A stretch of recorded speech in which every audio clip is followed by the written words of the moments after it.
तो जींस छोड़ के पेन सलवार नाता कि तो लोग वाला चार हो जाई। ए बबुनी चढ़ल बाटे तोहरो जवनिया बजरिया में मार हो जाए। बबुनी चढ़ल बाटे तोहरो जवनिया बजरिया में मार हो जाए। जनती जे सूट पर मोर सैया जिलो भाई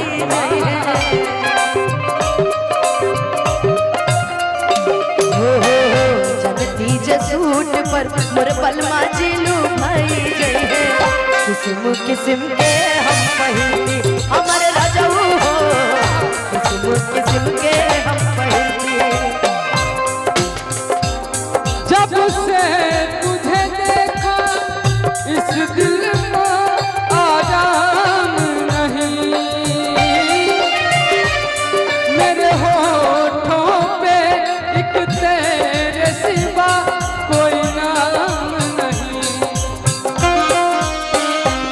बन गया हूँ मैं तेरा दीवाना, धीरे धीरे से दिल को चुराना। तुमसे प्यार हमें है कितना जाने जाना, तुमसे मिलकर तुमको है बताना। बिकू भैया पुदीना गाने की फरमाइश हुई है। कौन बुला रहा था अभी माइक में?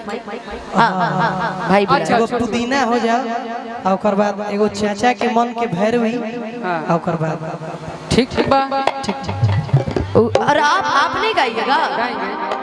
आप नहीं गाइएगा भाई? मैंने वो है भैरवी गाई।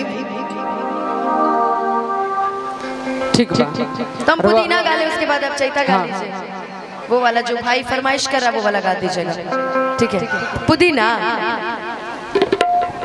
एकदम पुदीना नहीं मुरई लग रही है कपड़े से। हाँ ये है ना पुदीना, डार्क पुदीना। हाँ तू पुदीना कि बढ़ता बेचैनी ये दादा मुश्किल भइल बाजे।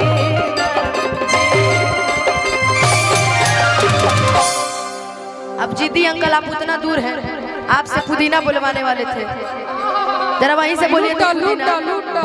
चाचा जरा वहां से पुदीना बोल दीजिए तो एक बार।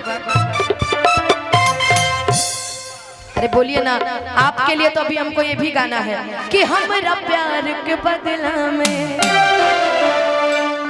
हमारे घड़ी ले ले बाड़ा हो, हमरा से बेरी बेरी कही के तू तो मांग ले ले बाड़ा हो।